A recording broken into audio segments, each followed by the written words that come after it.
दोस्तों, स्वागत है आपका अपने ही YouTube channel be English champion में।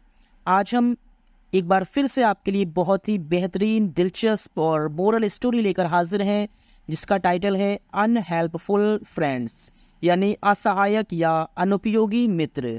जो फ्रेंड हमारी किसी भी तरह से हेल्प नहीं करते हैं, उनको हम अनहेल्पफुल कहते हैं।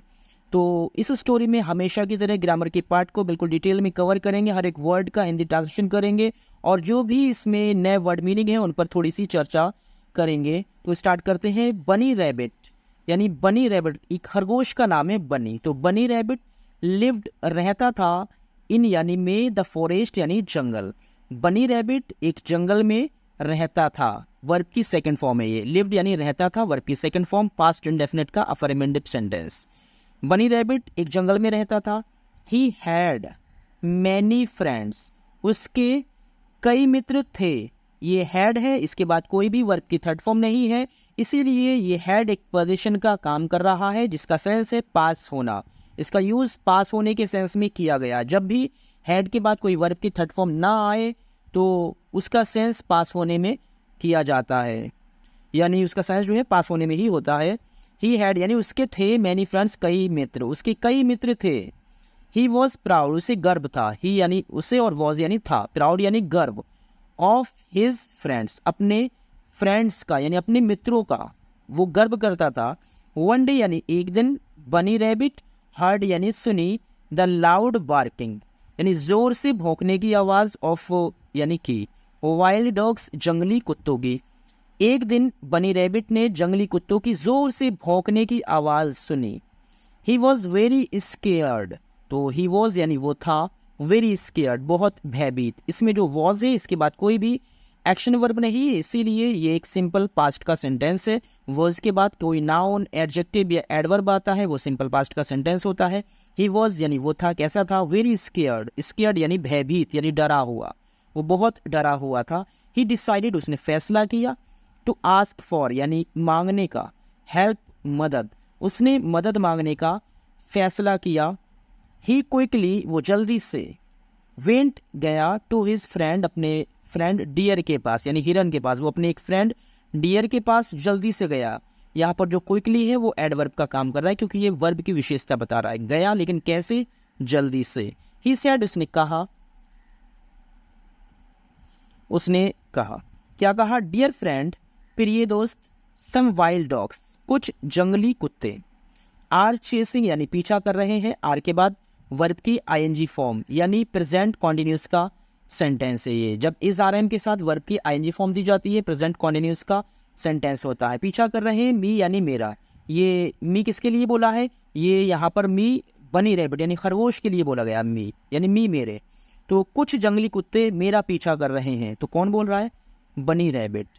Can you chase them away, can एक मॉडल वर्ब है और सब्जेक्ट से पहले यूज़ किया है। जब भी हम किसी मॉडल वर्ब या किसी हेल्पिंग वर्ब का यूज़ सब्जेक्ट से पहले करते हैं तो वो इंटेरोगेटिव का सेंटेंस होता है। कैन यू, क्या तुम सकते हो, चेस देम अवे, उनको भगा यानी उनको भगा। विद यानी से योर शार्प एंटलर्स, यानी अपने नुकीले, एंटलर्स का मतलब सींग होता है। क्या तुम अपने नुकीले सींगों से उनको भगा सकते हो। विद प्रेपोजिशन है, योर पॉजिटिव केस है। शार्प एक एडजेक्टिव है, एंटलर्स ये सींग है, ये जो कि एक नाउन है, क्योंकि किसी भी चीज़ का नाम नाउन होता है और उनकी जो विशेषता बताता है उसे हम एडजेक्टिव कहते हैं। ठीक है, तो क्या तुम उन्हें अपने नुकीले सींगों से भगा सकते हो। अब हिरन क्या कहता है, देखिए। द डियर सेड, हिरन ने कहा, दैट इज राइट, बिल्कुल ठीक है, बिल्कुल ठीक है। आई कैन, मैं उनको भगा सकता हूँ, क्योंकि कैन के बाद कोई भी यहाँ पर वर्ब नहीं दिए है, लेकिन जो इससे पहले जिस चीज़ की बात हो रही है तो उसको हमें आगे जोड़ना पड़ेगा। आई कैन में भगा सकता हूँ, बट लेकिन नाउ आई एम बिजी, अब मैं बिजी हूँ, लेकिन अब मैं बिजी हूँ। वाई यानी क्यों, don't you ask bear for help, in don't you तुम नहीं, आस्क बियर फॉर हेल्प यानी भालू से मदद क्यों नहीं मांगते हो। इसका मतलब है तुम भालू से मदद क्यों नहीं मांगते हो। डोंट जो कि डू नॉट की एक कॉन्ट्रैक्शन फॉर्म है, और डू नॉट यानी डू या डस्ट, इसका यूज प्रेजेंट इंडेफिनिट के सेंटेंसेस में किया जाता है, निगेटिव और इंटेरोगेटिव सेंटेंस में। तो यहाँ है कि तुम भालू से मदद क्यों नहीं मांगते हो? बनी रैबिट रैन यानी दौड़ कर गया टू द बियर भालू के पास। बनी रैबिट भालू के पास दौड़ कर गया, ये वर्ब की सेकंड फॉर्म है जो कि पास्ट इंडेफिनिट का affirmative sentence. My dear friend, मेरे प्रिय दोस्त, यू आर वेरी स्ट्रॉन्ग, तुम बहुत शक्तिशाली हो यानी ताकतवर हो। कैसे हो? शक्तिशाली। कितने शक्तिशाली? बहुत। प्लीज कृपया, हेल्प मी मेरी मदद करो, प्लीज मेरी मदद करो। सम वाइल्ड डॉग्स कुछ जंगली कुत्ते, आर यानी है, आफ्टर मी मेरे पीछे, कुछ जंगली कुत्ते मेरे पीछे पड़ गए हैं। प्लीज कृपया, चेस देम अवे उनको भगा दो। चेस अवे का मतलब भगाना होता, देम यानी उनको। प्लीज उनको भगा दो। ही रिक्वेस्टेड उसने विनती की, टू द बियर भालू से, उसने भालू से विनती की। द बियर रिप्लाइड भालू ने जवाब दिया, आई एम सॉरी मुझे माफ करना यानी मैं दुखी हूँ। आई एम हंग्री मैं भूखा हूँ, एंड टायर्ड और थका हुआ हूँ। तो मैं कैसा हूँ? हंग्री और टायर्ड। यहाँ पर ये विशेषता बताई जा रही है, मैं कैसा हूँ? हंग्री और टायर्ड यानी भूखा और थका हुआ हूँ। ये सिंपल का प्रेजेंट सेंटेंस है क्योंकि इस आर एम में से एम का यूज़ किया, उसके बाद बिना किसी एक्शन वर्ब के डायरेक्टली एडजेक्टिव रखा हुआ है, तो इसीलिए इसको हम सिंपल प्रेजेंट का सेंटेंस कहेंगे।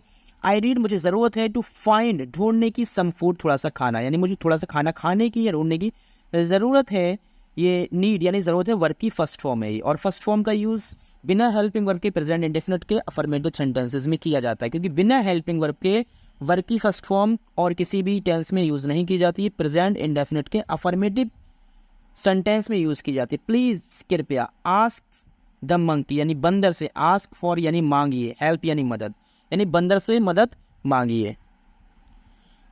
पुअर बनी वेंट टू द मंकी बेचारा, पुअर कहते हैं बेचारा, बनी वेंट यानी गया, ये वर्ब की सेकंड फॉर्म यानी कि इसकी फर्स्ट फॉर्म गो होती है। वेंट गया टू द मंकी बंदर के पास, बेचारा बनी बंदर के पास गया, द एलिफेंट हाथी के पास भी गया, द गॉड बकरी के पास, एंड और ऑल हिज अदर फ्रेंड्स सभी अपने दूसरे फ्रेंड्स के पास गया। बनी फेल्ट सैड, तो बनी ने फेल्ट जो कि वर्ब की सेकंड फॉर्म है, इसकी फर्स्ट फॉर्म फील होती है, महसूस किया, और सैड मतलब दुखी।